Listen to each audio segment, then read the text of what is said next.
नमस्कार देशवासियों। कल 20 अगस्त 2025 को जन सुनवाई के दौरान दिल्ली की मुख्यमंत्री रेखा गुप्ता पर जानलेवा हमला किया। हमलावर राजकोट गुजरात का रहने वाला है और एक नीयत के साथ गुजरात से चलकर दिल्ली आया। मुख्यमंत्री के निजी आवास की रेकी की। अगले दिन दिल्ली के जो सरकारी निवास है मुख्यमंत्री जी का, वहां पहुंचा और पब्लिक के साथ जन सुनवाई के दौरान अंदर गया और जैसे उसका नंबर आया उन्होंने जन सुनवाई के दौरान मुख्यमंत्री पे हमला कर दिया। उसके बाद जो सत्तारूढ़ पार्टी है बीजेपी के विधायक जी हैं हरीश खुराना जी, उन्होंने एक पोस्ट कर दिया फोटो के साथ कि गुजरात के जो विधायक है उनके साथ इसका लेना उठना बैठना है, उनका मित्र है, इस तरह के फोटो पोस्ट कर दिया साथ लगा करके। उस विषय पर बहस छिड़ गई और अलग अलग पार्टी, अलग अलग राजनेता, अलग अलग मीडिया चैनल अलग अलग तरह की बहस छेड़ रहे हैं, लेकिन जो मूल कारण है ना उस पर कोई बहस नहीं कर रहा और ना उस मुद्दे को लेकर के आ रहे आगे। मैं यहां देशवासियों को बताना चाह रहा हूं, ये जो हमला है ना ये माननीय मुख्यमंत्री रेखा गुप्ता पर नहीं है, ये हमला है देश के लोकतंत्र के ऊपर, ये हमला है देश के कानून के ऊपर। लोकतंत्र को जो बना के रखता है, लोकतंत्र की जो रक्षा करता है वो करता है देश का कानून, और जो अपराधी प्रवृत्ति के लोग हैं वो देश के कानून के साथ खिलवाड़ करते हैं और वो डरते हैं सजा से। जिस कानून में सजा कम होगी उसकी खिलवाड़ ज्यादा करते हैं। हमारे जो इस घटनाक्रम में जो अपराधी जो आरोपी पकड़ा गया है वो पहले 4-5 मुकदमे में इन्वॉल्व है। शराब की तस्करी में, मारपीट है, उसने कई वकीलों से मिला हुआ है, कई मुकदमे बरी हो चुका है, उसको पता है कानून में कितनी सजा क्या प्रावधान है। और उसने गुजरात से चलकर एक प्री प्लान करके दिल्ली आता है और दिल्ली आकर मुख्यमंत्री में हमला करता है। मैं यहां देशवासियों को बताना चाह रहा हूं, ये हमारे जो सांसद है, हमारे संसद की कमियां है, मैं खुल के बता रहा हूं। और ये जो चीजें हैं ये हमारे देश के लिए नुकसानदायक है, देश के लोकतंत्र के लिए नुकसानदायक है। दिल्ली की जो मुख्यमंत्री जो चुनी थी ना वह देश की दिल्ली की जनता ने चुनी थी। रेखा गुप्ता देश की दिल्ली की जनता की मुख्यमंत्री है और लोकतंत्र में जो काम कर रही है, कानून को जो लागू कर रही है, वो देश के लोगों ने इस पद पर बैठा है रेखा गुप्ता जी को। और जो हमला उन पर किया गया है वो एक तरह से देश की और दिल्ली की जनता पर भी हमला है। मैं यहां देशवासियों को बताना चाह रहा हूं, जिस आदमी ने ये घिनौनी और गंदी करतूत की है ना उसमें जो सजा है, जो अटेम्प्ट टू मर्डर वाला जो मामला दर्ज हुआ है उसमें उम्र कैद की सजा है। लेकिन उसके बाद जो 2 कानून और लगाए ना, एक तो सरकारी कर्मचारी के काम में बाधा डालना, सरकारी कर्मचारी के साथ मारपीट करनी। सरकारी कर्मचारी के साथ मारपीट करने वाली की धारा में सजा है 2 साल की और सरकारी काम में बाधा डालने में सजा है यानी कि 6 महीने की, और सजा कम है। यानी कि जो भी सरकारी कर्मचारी है उनमें नेता भी है, जो मंत्री भी है और नौकरशाह भी है और नीचे कर्मचारी, वो सारे सरकारी कर्मचारी माने जाते हैं। और उन पर कोई आदमी हमला करता है और उन पर कोई आदमी मारपीट करता है, काम करने से रोकता है, तो उनका दंड ज्यादा होना चाहिए। ये हमारे जो नया कानून में बदलाव किया है माननीय जो मौजूदा सरकार है उन्होंने भी इसमें गुना छोड़ दिया है। इन दोनों धाराओं में सरकारी कर्मचारी के काम में बाधा पहुंचाने में, सरकारी कर्मचारी के साथ मारपीट करने में सजा होनी चाहिए थी कम से कम 20 या 25 वर्ष की, और जुर्माना होता था करोड़ से ऊपर का, और जब लोकतंत्र को बचाया जा सकता है। लेकिन जो नए कानून बने उसमें एक चीज है ना, उनको पूरा ध्यान में नहीं रखा गया।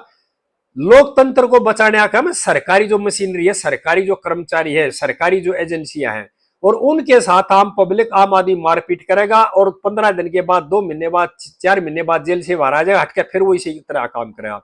तो मेरी यहां देश की माननीय संसद से प्रार्थना है, पहले भी कई बार मुख्यमंत्री ऊपर हमले हो चुके हैं और अगर कानून को सख्त नहीं किया गया तो इस तरह की घटनाएं दोबारा भी हो सकती है, क्योंकि कानून का जो डर है ना वो देश के जो गलत लोग हैं ना, जो अपराधी प्रवृत्ति के लोग हैं, उनके दिमाग से निकल चुके हैं।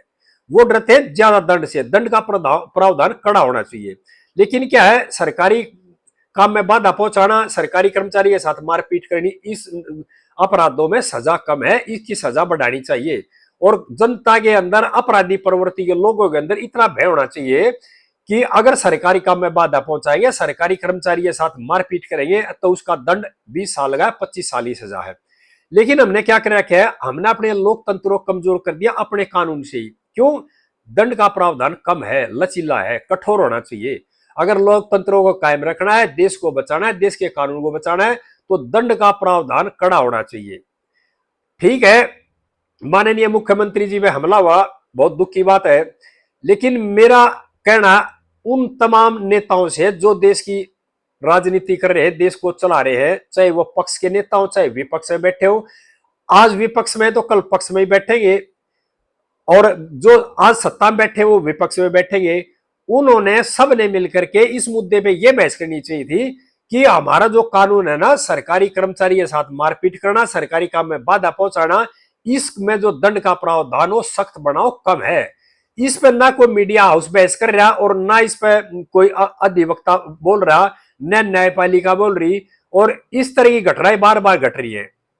कई बार पहले जो मुख्यमंत्री थे केजरीवाल थे, उसके साथ ही मारपीट हुई। फिर जो मीडिया चैनलों में जो बहस हुई शुरू, उसमें कई लोग ये करने लगे जानबूझ के करा रहा है, यानी पब्लिक स्टंट है, इस तरह की बातें आने लगी। लेकिन नहीं, इन चीजों से राजनीति में जो नेता आते रहेंगे जाते रहेंगे, पार्टी आती रहेगी जाती रहेगी, लेकिन देश का लोकतंत्र, देश का कानून मजबूत रहना चाहिए। तो इसलिए मेरी सभी देश के राजनीतिक पार्टियों से, सभी नेताओं से करबद्ध प्रार्थना है कि इन जो अपराधों में ना, जो सरकारी कर्मचारी हैं उनके साथ मारपीट, सरकारी काम में बाधा, इनकी सजा सख्त होनी चाहिए, कम से कम भी 15-20 साल की सजा होनी चाहिए।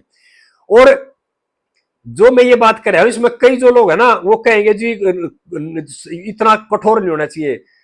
अगर समझदार आदमी होता है, गलती करेगा ही नहीं, तो उसको सजा की जरूरत ही क्या है? उद्दंड जो आदमी होगा तो उसके लिए कठोर सजा की जरूरत है। जो आदमी 4-5 बार पहले जेल में रहकर आ चुका है, उसको सारे कानून नियम कायदों का पता है, और वो एक सोची समझी नीति के तहत रणनीति बना करके गुजरात से चलकर दिल्ली आता है, रात को दिल्ली में स्टे करता है, घर की रेखी करता है, फिर जन सुनवाई में जाता है, उसके बाद हमला करता है। तो उस आदमी में को माफ करने कोई खाना नहीं होना चाहिए, उसको सख्त सजा होनी चाहिए। और मैं यहां देशवासियों को बताना चाह रहा हूं, अब पुलिस कमिश्नर से बदलने में अब ये चल रहा है, अभी इस मामले को लेकर, इस प्रकरण को लेकर दिल्ली पुलिस कमिश्नर हटा दिए गए, नए कमिश्नर लगा दिए गए। पुलिस कमिश्नर बदलने से घटनाएं नहीं रुकती हैं, और किसी पुलिस स्टेशन के तमाम स्टाफ को बदलने से, सस्पेंड करने से अपराध नहीं रुकते हैं और घटनाएं नहीं रुकती हैं। अपराध का कम होना, घटनाएं रोकने का कारण सिर्फ एक ही है, अब सभी जो सतम है ना, कार्यपालिका भी, न्यायपालिका भी, और हमारी जो मीडिया स्तंभ है वो भी, सब मिल करके एक अच्छे राष्ट्र निर्माण के बारे में सोचे, अपराधों के बारे में सोचे कि जो अपराध ज्यादा होते हैं उनमें दंड का प्रावधान ज्यादा होना चाहिए। और जो सरकारी कर्मचारियों के खिलाफ अपराध होते हैं ना, सरकारी कर्मचारियों के साथ मारपीट होती है, उनमें तो और सबसे ज्यादा सजा होनी चाहिए। क्योंकि लोगों में ये भय पैदा होगा, भाई सरकारी जो कर्मचारी है वो देश की जनता के लिए काम कर रहे हैं, अपने घर के लिए काम नहीं कर रहे हैं, और वो लोकतंत्र के लिए काम कर रहे हैं, कानून बनाने के लिए काम कर रहे हैं। उन्हीं के साथ जनता मारपीट करेगी, और मारपीट करके 3 महीने के बाद जेल से फिर बाहर आ जाएगा, 3 महीने सजा काट के, वो कहेगा मेरा क्या बिगड़ा, उसके बाद फिर अगली दोबारा ऐसा दुस्साहस करने की सोचेगा। तो इसलिए मेरा माननीय सरकार से भी जो मुद्दा मौजूदा है उससे भी, और विपक्षी पार्टियों से भी प्रार्थना है कि सभी इकट्ठे बैठ करके इस बारे में, कानून के बारे में सोचे, अभी कानून को कड़ा बनाए। जब तक कानून कड़ा नहीं होगा, जब तक ये नहीं रुकेंगे। कानून कड़ा होना चाहिए, जब कानून कड़ा होगा, कानून का भय होगा, जब लोकतंत्र बच सकता है, जब हमारा लोकतंत्र रह सकता है।